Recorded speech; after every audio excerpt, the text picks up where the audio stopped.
The law of attraction एक जादुई power है या इस दुनिया का अब तक का सबसे बड़ा स्कैम। इस पे हजारों किताबें छप चुकी हैं। The secret, power of positive thinking, think and grow rich. बड़े बड़े सेलिब्रिटीज इसे प्रमोट करते हैं। इवन इसे सिखाना लोगों का फुल टाइम करियर बन चुका है।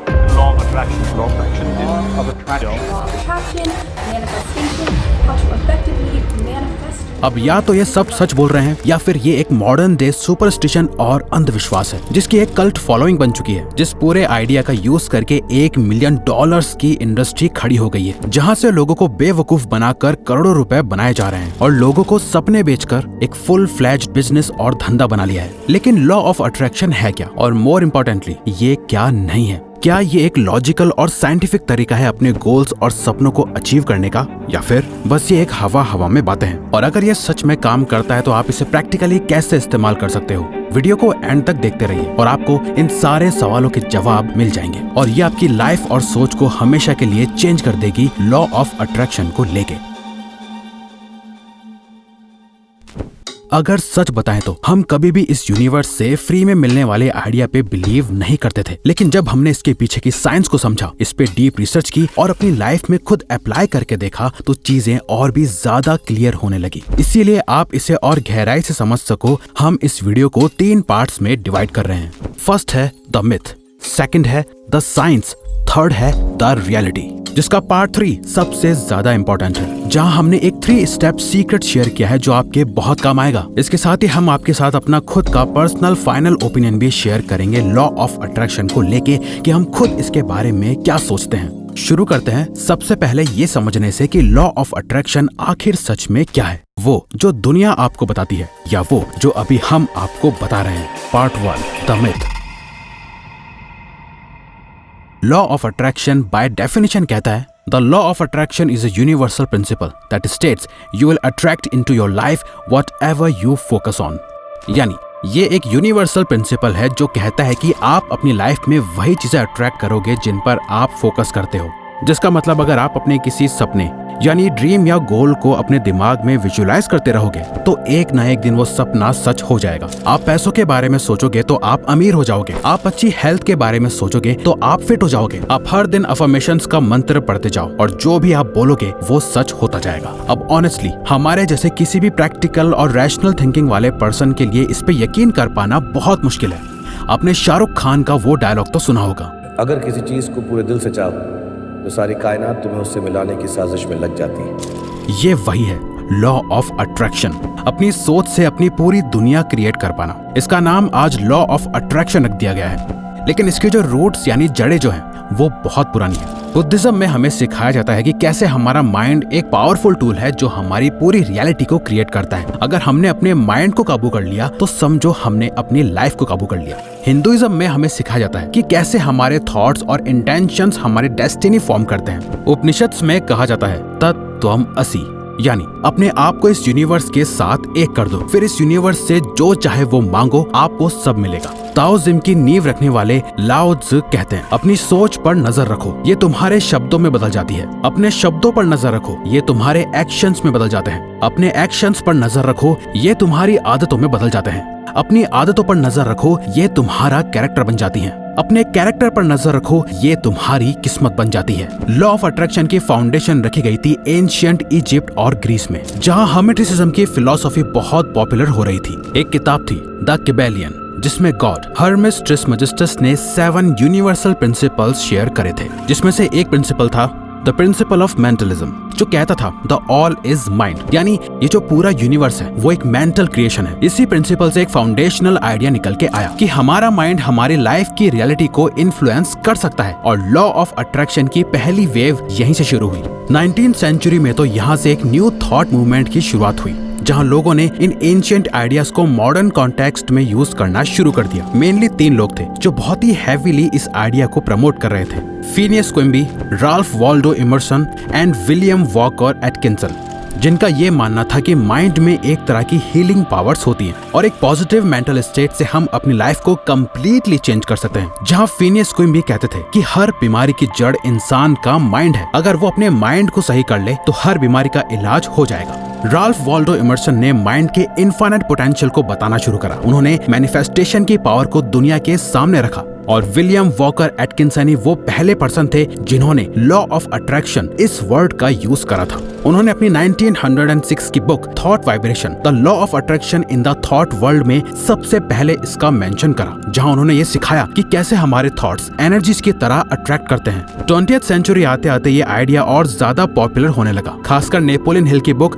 थिंक एंड ग्रो रिच ने इसे और ज्यादा मेन स्ट्रीम कर दिया, जहां उन्होंने डिजायर के कॉन्सेप्ट को बताया कि कैसे आप जो दिल से चाहते हो, जो आपका डीप डिजायर होता है, वो एक ना एक दिन रियलिटी जरूर बन जाता है। Whatever the mind can conceive and believe, it can achieve. Napoleon हिल।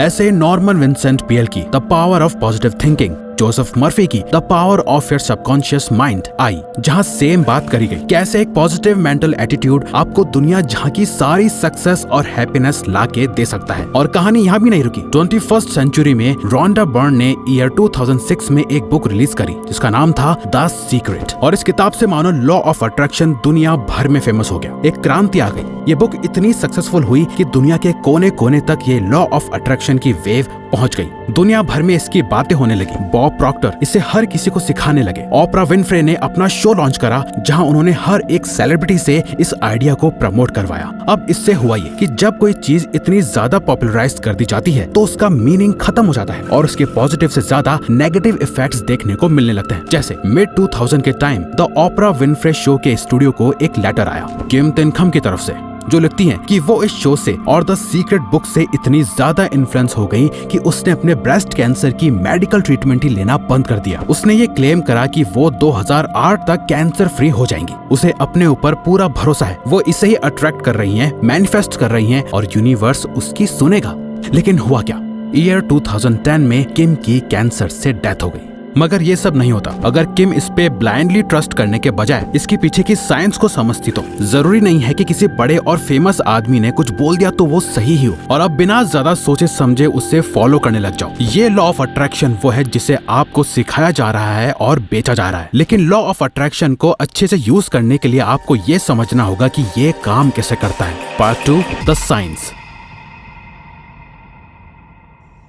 साल 1954 की बात है। उस टाइम की कन्वेंशनल विजडम के अकॉर्डिंग 4 मिनट से कम टाइम में 1 माइल तक रनिंग करना इम्पॉसिबल था। साइंटिस्ट ने ये तक कह दिया था कि इतना तेज भागना ह्यूमन बॉडी की कैपेसिटी से बाहर है, ये इम्पॉसिबल है। इससे ज्यादा पुश करा तो सीवियर इंजरी होने का खतरा है। और कुछ ही दिनों बाद 5 मई को रॉजर बैनिस्टर ने 3 मिनट्स 59 सेकंड्स में 1 माइल को कंप्लीट करा और सब शॉक्ड हो गए कि ये कैसे पॉसिबल है। और उसके 6 हफ्ते बाद एक ऑस्ट्रेलियन एथलीट ने ये टारगेट 3 मिनट्स एंड 58 सेकंड्स में कंप्लीट कर लिया। आपको पता है 1954 से लेकर अब तक कितने लोगों ने इस 4 मिनट के बैरियर को क्रॉस कर दिया है, जिसे करना इम्पॉसिबल था? 1663 लोगों ने, जिनमें तो कुछ हाई स्कूल स्टूडेंट्स भी शामिल हैं। जिसने इस रिकॉर्ड को सबसे पहले तोड़ा था रॉजर बैनिस्टर आगे जाके एक न्यूरो साइंटिस्ट बन गए, जिन्होंने बताया कि इस रिकॉर्ड को तोड़ने के लिए उन्होंने अपनी बॉडी से भी ज्यादा अपने माइंड को स्ट्रॉन्ग बनाया। ये जो 4 मिनट्स का टारगेट था ये उनके दिमाग में था। वो दिन रात इस रेस को विजुअलाइज करते रहते थे, अपने आप को हर एक स्टेप लेते सोचते रहते थे। उन्होंने ये सब करके दिखाया क्योंकि वो ऑलरेडी इस रेस को अपने माइंड में 1000 से भी ज्यादा बार जीत चुके थे। अब इसे आप लॉ ऑफ अट्रैक्शन कह सकते हो, लेकिन साइंस में इसे न्यूरोप्लास्टिसिटी कहते हैं। जब आप किसी चीज पे डीपली बिलीव करने लग जाते हो तो आपके ब्रेन के न्यूरल पाथवेज स्ट्रॉन्ग होने लगते हैं। जो चीज एक टाइम पर दुनिया के लिए इम्पॉसिबल लग रही होती है वो आपके माइंड में प्रैक्टिकली पॉसिबल हो जाती है। आपके माइंड के कनेक्शंस इतने ज्यादा स्ट्रॉन्ग हो जाते हैं तो इससे एक सबसे इम्पोर्टेंट चीज होती है, आपका माइंड, आपकी बॉडी और आप मिलकर उस एक चीज पे अपना एब्सोल्यूट बेस्ट दे पाते हो, जिससे रिजल्ट का मिलना ऑलमोस्ट गारंटेड हो जाता है। इसी का यूज करके एडमंड हिलरी पहली बार माउंट एवरेस्ट पे चढ़े थे। सचिन ने 100 सेंचुरीज बनाई, इलॉन मस्क ने अपना पूरा एम्पायर खड़ा करा। ये सब पॉसिबल हुआ न्यूरोप्लास्टिसिटी की वजह से। वॉल्ट डिज्नी, जिन्होंने डिज्नी को बनाया,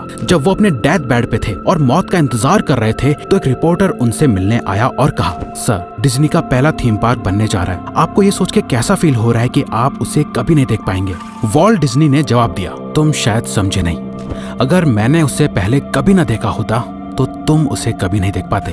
साल 1996 में यूनिवर्सिटी ऑफ शिकागो में इससे रिलेटेड एक स्टडी भी करी गई, जहां डॉक्टर जुड बियासियोटो ने पार्टिसिपेंट्स को 3 ग्रुप्स में डिवाइड करके बांट दिया, जहां उन्हें बास्केटबॉल के फ्री थ्रोज करने थे। जहां पहले ग्रुप को 1 घंटे का प्रैक्टिस टाइम दिया गया, जहां वो रियल में बॉल से फ्री थ्रो करने की प्रैक्टिस कर सकते थे। वहीं दूसरे ग्रुप को सिर्फ विजुअलाइज करने को कहा गया, जस्ट इमेजिन करना कि वो बॉल को सही जगह फेंक रहे हैं। तीसरे ग्रुप को कुछ नहीं करना था। और जब ये एक्सपेरिमेंट कंप्लीट हुआ तो पहले ग्रुप ने, जिसने रियल टाइम में फ्री थ्रोज की प्रैक्टिस करी थी, उन्होंने 24% इंप्रूवमेंट दिखाई। थर्ड ग्रुप ने 0% इंप्रूवमेंट दिखाई। वहीं सेकंड ग्रुप ने, जिसने सिर्फ अपने माइंड में फ्री थ्रोज की प्रैक्टिस करी थी, उन्होंने 23% तक इंप्रूवमेंट शो करी। इस तरह की और भी कई रिसर्चेस करी जा चुकी हैं, जहां ये प्रूव हुआ है कि हमारे ब्रेन को इमेजिनेशन और रियलिटी में डिफरेंस नहीं पता होता। जहां एक और रिसर्च में पार्टिसिपेंट्स को अपनी इमेजिनेशन में 5 फिंगर पियानो एक्सरसाइज करने का टास्क दिया गया था। साइंटिस्ट ने देखा कि सिर्फ इमेजिन करने से उनके ब्रेन में सिमिलर एक्टिविटी शो हो रही है, जो रियल टाइम में प्रैक्टिस करने पे शो होती है। लॉ ऑफ अट्रैक्शन इसी प्रिंसिपल पे काम करता है। जब आप अपने माइंड में एक पर्टिकुलर टास्क को विजुअलाइज करते हो, उसके बारे में सोचते हो, इमेजिन करते हो, तो इससे आपकी परफॉर्मेंस इंक्रीज होती है। और जब परफॉर्मेंस इंक्रीज होती है, उससे रिजल्ट्स अच्छे आते हैं। यही रीजन है अल्बर्ट आइंस्टाइन ने भी कहा था कि imagination is greater than knowledge. So अब आप समझ गए कि लॉ ऑफ अट्रैक्शन और कुछ नहीं बल्कि आपके ब्रेन की न्यूरोप्लास्टिसिटी की एबिलिटी है। इसे आज यूनिवर्स, मैनिफेस्टेशन, एनर्जीज, वाइब्रेशन जैसे भारी भरकम वर्ड्स यूज करके एक मैजिकल पावर की तरह सेल करके बेचा जा रहा है। लेकिन एक्चुअल में ये कोई जादू नहीं बल्कि हार्डकोर साइंस है। इसीलिए अगर आप हमारी मानो तो ये समझो कि लॉ ऑफ अट्रैक्शन से आप सीधा रिजल्ट अट्रैक्ट नहीं करते, बल्कि अपने आप को उन रिजल्ट्स को अचीव करने के लिए काबिल बनाते हो। और ये कोई जादू, मैजिक या पावर नहीं है, बल्कि अगर आप इसे प्रैक्टिकली देखो तो आप इसे अट्रैक्शन और एक्शन के साथ में मिलके बने फॉर्मूला की तरह समझो, यानी law of attraction plus law of action. आओ इसे प्रैक्टिकली कैसे करना है ये समझते हैं। Part 3, the reality. अगर आप लॉ ऑफ अट्रैक्शन और लॉ ऑफ एक्शन को साथ में यूज करके साइंटिफिकली न्यूरोप्लास्टिसिटी से अपने गोल्स या ड्रीम्स को अचीव करना चाहते हो, तो आपको इन 3 स्टेप्स को फॉलो करना होगा। Step 1, instil belief. सबसे पहले तो आप लॉ ऑफ अट्रैक्शन का यूज करके कैंसर को ट्रीट नहीं कर सकते, न ही आप मार्स पे जा सकते हो, न ही आपके अंदर सुपरमैन वाली स्ट्रेंथ आ सकती है। उम्मीद है ये कॉमन बातें तो आपको भी पता होंगी, लेकिन आप जो भी चेंज करने का या जो भी अचीव करने का सोच रहे हो, आपको उस पर पूरा बिलीफ रखना है कि आप वो चीज अचीव कर सकते हो। मतलब ऐसा कि उस चीज को अचीव करना, पाना प्रैक्टिकली पॉसिबल है, फिर चाहे वो सपना कितना भी बड़ा क्यों ना हो, लेकिन इतना जो प्रैक्टिकली भी आपके लिए पॉसिबल हो अचीव करना। जैसे फॉर एग्जांपल, अगर आपको महंगी स्पोर्ट्स कार चाहिए, जैसे लैम्बोर्गिनी, पोर्श, मैक्लेरन, अब अगर आप ये सोचो कि यार ये तो मेरे औकात के ही बाहर है, ये मुझे कैसे मिल सकती है, मैं तो इतना कमाता ही नहीं, ऐसा सोचोगे तो आप कभी इसे अचीव नहीं कर पाओगे। अब आपको सोचना ऐसे है कि ओके, ये एक कार है जो बहुत महंगी है, बट स्टिल लोग इसे खरीद पाते हैं, और मेरे जैसे ना जाने कितने लोग हैं जिनकी स्टार्टिंग बहुत लो एंड से होती है, बट फ्यूचर में उनका बैंक बैलेंस इतना ग्रो कर जाता है कि वो इसे खरीद पाते हैं। सो टेक्निकली मैं भी इसे खरीद सकता हूँ, ये पॉसिबल है और मैं इसे करके दिखाऊंगा। एक रियल, प्रैक्टिकल और बिलीवेबल गोल सेट करने के बाद आपको लेना है next step, step 2, feed your brain. Bruce Lee ने खुद को एक लेटर लिखा और हमेशा अपने पास रखा। इसमें लिखा था, my greatest and only goal, I Bruce Lee will be the first highest paid Oriental superstar in the United States. In return, I will give the most incredible performances and give my best acting. Ranveer Singh actor बनना चाहते थे। जब वो 21 साल के थे तो उन्होंने बेडरूम में एक पोस्टर लगाया। वो यशराज फिल्म्स की DDLJ का पोस्टर था। इसमें शाहरुख खान की जगह उनका चेहरा था। वो हर दिन उस फोटो को देखते थे, खुद को अपना गोल, अपना ड्रीम याद कराते थे कि वो क्या बनना चाहते हैं। और 3 साल बाद उन्हें YRF स्टूडियो से अपनी पहली मूवी मिली as a lead actor. Jim Carrey ने खुद को $10 मिलियन का चेक लिख के अपनी पॉकेट में रख दिया था, जिसे वो हर दिन देखते थे। जब आप इस तरीके से अपने गोल को इमेजिन करते हो, उसके बारे में सोचते हो, विजुअलाइज करते हो, अफर्मेशंस करते हो, खुद को उस गोल से ऑब्सेस कर लेते हो, तो न्यूरोलॉजिकली और साइंटिफिकली आपके ब्रेन के पास कोई ऑप्शन नहीं बचता। आपको हर जगह अपना गोल दिखाई देता है। आपका माइंड इसे अचीव करने के नए नए आइडियाज देता है जो पहले कभी आपके माइंड में नहीं आए। आपका ब्रेन इतना ज्यादा क्रिस्टल क्लियर हो जाता है कि इसे पता होता है कि इसे क्या चाहिए और उसे पाने के रास्ते वो खुद ढूंढ लेता है। फॉर एग्जाम्पल, अगर आप फिट होना चाहते चाहते हो और एक अच्छी हेल्दी बॉडी चाहते हो तो खुद को इससे रिलेटेड इन्फॉर्मेशन और विजुअल से फीड करते जाओ। यूट्यूब पे वीडियोस देखो, हेल्थ रिलेटेड बुक्स पढ़ो, पॉडकास्ट सुनो, रेडिट पे पोस्ट पढ़ो, अपने ब्रेन को फीड करो ताकि ये उसी डायरेक्शन में सोचे।